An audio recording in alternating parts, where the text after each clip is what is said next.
Shadow case files. Every case has a shadow. Every shadow hides the truth. Let's begin. It was a regular spring morning in 2007 when a 17-year-old girl named Kara Kopetsky walked out of her high school in Belton, Missouri, and just disappeared. No big scene, no scream, nothing caught on camera, just the normal click of the security door shutting behind her. And then nothing. For the next 10 years, her family lived in that awful limbo of not knowing. Her friends kept hoping, but that hope grew thinner and thinner as time passed. Then, in 2017, a guy out looking for mushrooms in the woods a few miles from her house stumbled onto something that changed everything. What he found didn't just solve one case, it opened up two. This is Kara Elise Kopetsky's story. She was the kind of girl who loved hard, forgave easily, and had big dreams for her life. It's also the story of how one man's actions tied two young women together across 10 years, and how, even after justice finally came, a lot of questions were still left unanswered. Kara Kopetsky was born on February 17, 1990, in a quiet suburb just south of Kansas City. She grew up in Belton, Missouri, one of those small towns where it really does feel like everybody knows everybody. By all accounts, Kara was the kind of girl who walked into a room and just made it brighter. She was outgoing, loyal as hell, and quick to forgive. Her stepdad, Jim Beckford, later remembered her as kind, affectionate, full of energy, spontaneous, a special kid who had this real zest for life. Her mom, Rhonda, saw her as mature way beyond her years, the kind of person who wanted to be friends with everyone because she genuinely believed everybody deserved that. She still lived at home with her mom, her stepdad, and her little half-brother, Thomas. Her biological parents had split up, but her dad lived close by, so family was still a big part of her world. She went to Belton High School, worked at the local Popeyes, and talked about going on to college or some kind of further education after she graduated. Like most teenagers, she had her arguments at home, normal growing up stuff. But the people who knew her best described her as caring, full of life, and someone who would go to bat for the people she loved without hesitation. At that point, she was getting excited about senior pictures and thinking about what she wanted to do next. She was right there at the beginning of everything, still figuring it all out. But in the months leading up to May 2007, things started getting complicated for Kara. She'd been seeing Killer Just for about 9 months. He was 18. What started out as a normal teenage relationship slowly turned controlling, jealous, possessive. People close to the family said Just had a real pattern of losing it over things. Then, on April 28, 2007, just days before she disappeared, Kara went to the Belton police and reported that Just had kidnapped her. It happened right after her shift at Popeyes.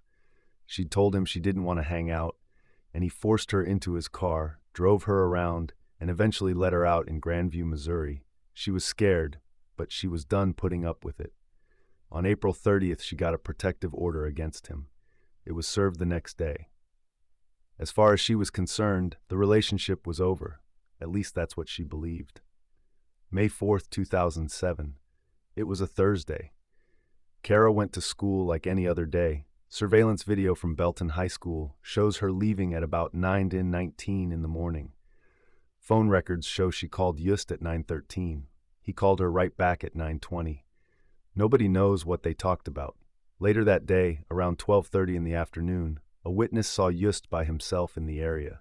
He was crying, begging the friend not to tell anyone they'd been together. Because of the protection order, Kara never showed up for her after-school shift at Popeyes. She never came back to pick up her paycheck on May 9th. Her debit card was later found inside her school locker during a search on June 1st, and there hadn't been a single transaction on it since that morning. That same afternoon, one of her friends called the Belton police to report her missing. Her family confirmed they hadn't heard from her since she left for school. The search started right away. But in those first few days, the police treated it the way they sometimes do with teenage runaways, especially when there had been arguments at home and a fresh breakup. Still, tips started coming in, more than 400 of them. Sightings, rumors, all kinds of leads. None of them went anywhere. They brought Just in for questioning on May 6. He told them he hadn't seen Kara at all on May 4th. The phone records said otherwise. He did admit to the kidnapping a few days earlier and to grabbing her arms during their fights, but he swore he had nothing to do with her disappearing. Years went by. The case went cold. Kara's family held vigils, kept her picture up on billboards, and stayed in the news as much as they could. They just wouldn't let people forget about her. But the leads dried up until another young woman went missing under circumstances that felt way too similar. September 8, 2016. Jessica Runions was 21 and lived in nearby Raymore, Missouri. That night, she went to a house party in Grandview. People who were there said Keeler Yust, older now but still running in the same circles, was drinking heavily and getting possessive and aggressive with her. Around 11 p.m., she left the party with him in her black 2012 Chevrolet Equinox. She was never seen alive again. The next morning, she missed a doctor's appointment with her mom. On September 10th, her car was found burning on the side of the road at 95th Street and Blue River Road. Later, Yust's stepbrother, Jessup Carter, told investigators that Yust had confessed to him that same night. He said Yust told him he'd strangled Jessica, dragged her body into the woods, and needed help burning the car to destroy any evidence. Carter said he helped. Yust had burns on his hands, face, and arms from it. He was arrested for arson. The connection was hard to miss. 2 ex-girlfriends, the same man, 2 disappearances almost 10 years apart. Then came the break in the case that nobody really wanted to face. It was April 3rd, 2017. A local guy named Keith Todd was out mushroom hunting in a wooded area in Cass County, south of Belton, not far from some spots where Yust used to hang out with friends. He came across human remains. The next day, when investigators went through the area, they found a second skull nearby. Forensic teams took over. One set of remains was identified pretty quickly as Jessica Runions through dental records. The other set was older, worn down by time, animals, and the weather, so it took longer.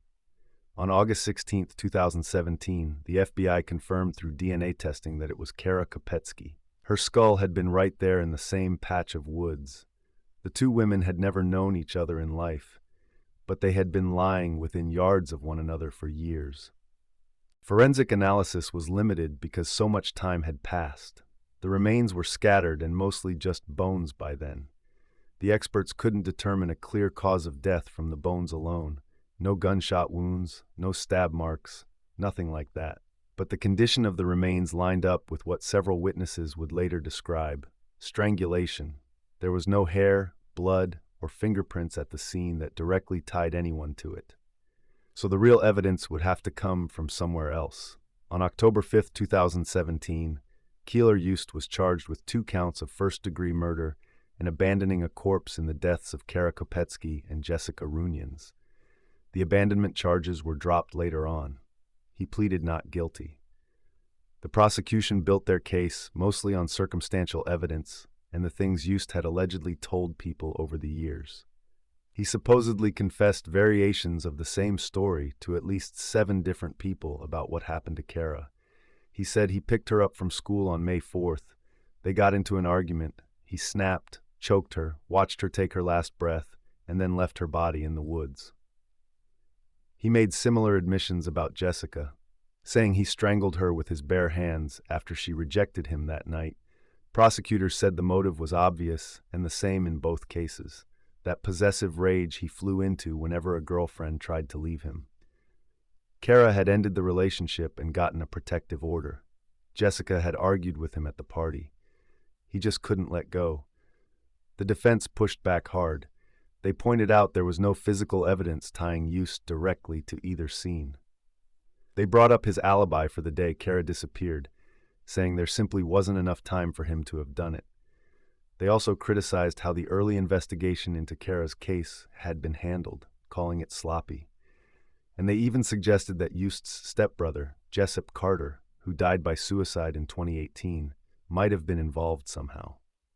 There's not one hair, one drop of blood, one fingerprint in this case connecting Keeler to either of these homicides, the defense argued. The trial finally got underway in April 2021, but it had to be moved to St. Charles County because of all the pretrial publicity. A jury of people who didn't know anything about the case sat and listened as friends, roommates, ex-girlfriends, and family members took the stand and repeated the confessions Just had allegedly made to them over the years. They heard about the phone records, the protection order, the burned car, and how the bodies were found in a spot Just knew well. Medical examiners testified that strangulation couldn't be ruled out. Even the mushroom hunter, Keith Todd, got up there and described exactly what he had come across that day in the woods. After several days of testimony and almost 16 hours of deliberation, the jury reached a verdict on April 15, 2021. They found Kyler Just guilty of voluntary manslaughter in Kara Kopetsky's death, not premeditated first-degree murder, and guilty of second-degree murder in Jessica Runions' death. On June 7, 2021, the judge handed down the maximum sentence, 15 years for Kara and life in prison for Jessica, capped at 30 years in Missouri. The sentences would run one after the other, adding up to 45 years behind bars. That day in court, the families finally got to speak, their voices cracked with 10 years of built-up pain. Kara's stepdad, Jim Beckford, put it simply, "We won. They won. Kara and Jessica won. They're with us now." Kara's remains were finally identified, and her family was able to lay her to rest. They could say goodbye. Jessica Runions' loved ones got that same kind of bittersweet closure. Keeler Just is still behind bars. His appeals have been denied. In the eyes of the law, the cases that haunted two families and a whole community for years are closed. But some questions are still hanging there, the way they often do when a case rests more on confessions and circumstantial evidence than on clear-cut forensics. What exactly went down in those last moments with Kara on May 4, 2007? Why did the jury land on voluntary manslaughter instead of premeditated murder? Was anyone else there or involved that day in the woods? And what does a case like this actually show us about how dangerous possessive relationships can get? How hard it is when missing persons cases aren't taken seriously right away? And how long and painful the road to justice really is. Kara was more than just a victim. She was a daughter, a sister, a friend. A young woman with a whole bright future ahead of her that got cut short. Her story is a reminder that behind every cold case there's a real person who was loved, who laughed, who had dreams that never got the chance to come true. Some truths we may never fully know. But Kara's light and the fight for answers still endures.